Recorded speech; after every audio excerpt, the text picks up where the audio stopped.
Pemirsa, dua anak kecil ditemukan polisi di tepi jalan tol Wiyoto Wiono, Jakarta Utara. Kedua anak tersebut mengaku sempat dibawa oleh orang tak dikenal hingga ditelantarkan di sekitar jalan tol. Malam Komandan melaporkan 925 menemukan dua anak kecil nih lagi di atas jalan tol. Petugas Satuan Patroli Jalan Raya Ditlantas Polda Metro Jaya Minggu malam menemukan dua anak berusia 4 dan 10 tahun di pinggir jalan tol Wiyoto Wiono kilometer 15 arah Ancol, Jakarta Utara. Kedua anak Muhammad Renaldi dan Labiru ini tampak kebingungan. Posisi mereka di tepi jalan yang dapat membahayakan nyawa membuat petugas segera mengevakuasi keduanya. Bermain sekitar waktu maghrib di sekitaran wilayah Papanggo. Kemudian diambil atau dibawa oleh orang tak dikenal menggunakan motor trail, diajak jalan-jalan, dan kemudian diturunkan di turunan tol keluaran Ofren Papanggo.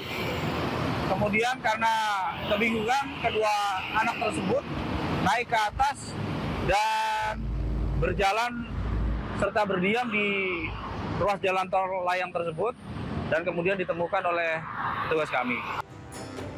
Petugas polisi berhasil menemukan kedua orang tua anak tersebut dan kini keduanya telah diserahkan kepada orang tua masing-masing yang merupakan warga RW 8 Kelurahan Papanggo, Tanjung Priuk, Jakarta Utara.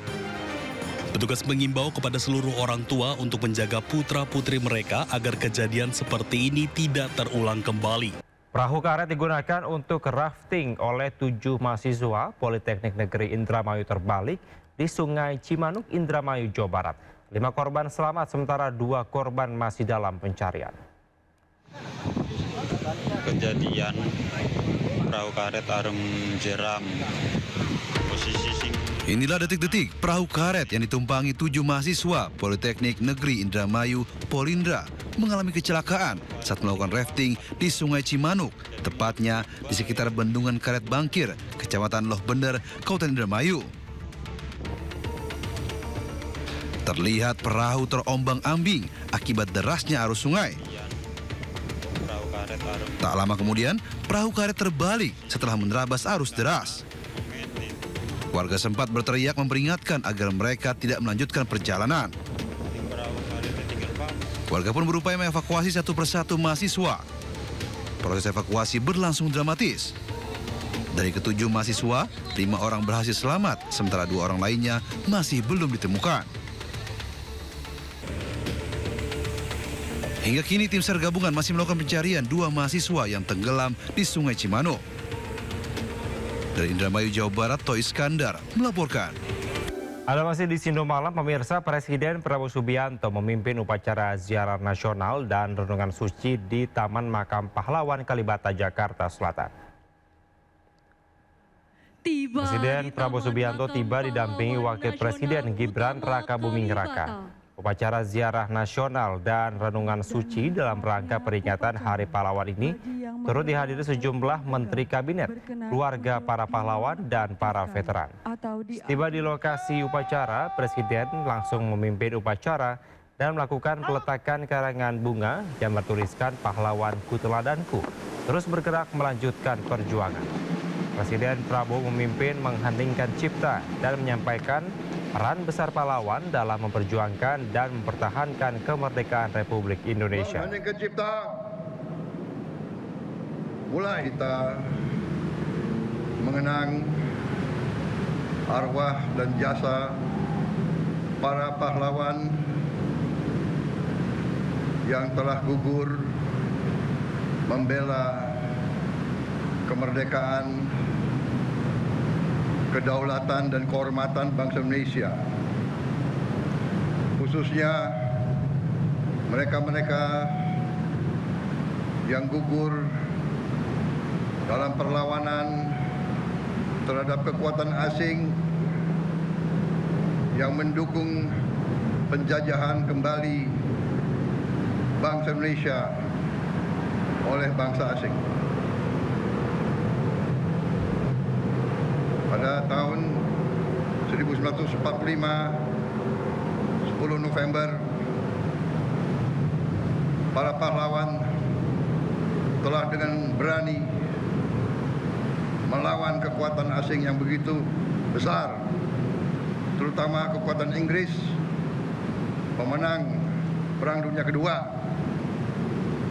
Dengan perlawanan, pengorbanan yang begitu besar, mereka telah mempertahankan kemerdekaan dan kedaulatan bangsa Indonesia. Janganlah kita sekali-sekali melupakan jasa mereka, kepahlawanan mereka. Presiden Prabowo Subianto umumkan gelar 10 pahlawan nasional di Istana Negara Jakarta. Termasuk diantaranya adalah Presiden kedua RI Soeharto, Presiden keempat RI Abdurrahman Wahid hingga aktivis buruh Marsidah. Pemberian gelar 10 pahlawan nasional dilakukan oleh Presiden Prabowo Subianto bertepatan dengan Hari Pahlawan 10 November di Istana Negara Jakarta. Dari ke-10 gelar pahlawan termasuk diantaranya Presiden kedua RI Soeharto, Presiden keempat RI Abdurrahman Wahid atau Gus Dur, hingga pejuang buruh Marsinah. Gelar pahlawan diberikan kepada ke-10 tokoh tersebut dilakukan usai ditetapkan oleh Presiden Prabowo setelah dianggap memenuhi syarat melalui sejumlah proses. Yang memimpin pelucutan senjata di Jepang, Kota Baru 1945. Ahli waris. Momen harum mewarnai penyerahan gelar pahlawan nasional. Tak terkecuali putri sulung Presiden kedua Soeharto, Siti Hardianti Rukmana atau Tutut. Ditemani sang adik Bambang Trihatmojo, Tutut terlihat berkali-kali mengusap matanya yang basah. Keluarga besar Soeharto pun berterima kasih kepada pemerintahan Prabowo atas pemberian gelar tersebut.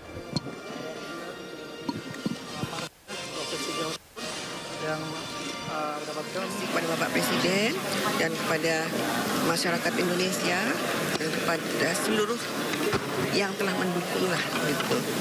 Untuk yang kontra yang belum mendukung juga kami keluarga tidak merasa dendam atau kecewa atau bagaimana, karena memang kita kan negara Republik Indonesia ini kan kesatuan Republik banyak ininya ya, macam-macamnya. Monggo-monggo saja. Ya. Informasi lainnya pemirsa, Kejaksaan Agung melimpahkan berkas perkara Nadiem Makarim dalam kasus korupsi Chromebook ke Kejaksaan Negeri Jakarta Pusat.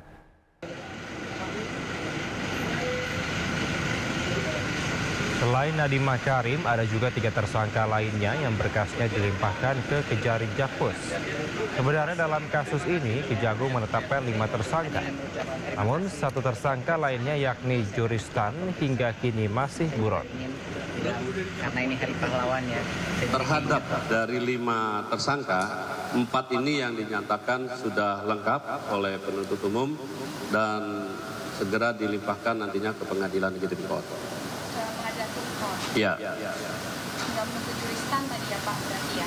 Kalau Juristan masih proses penyidikan, kita tunggu perkembangan berikut.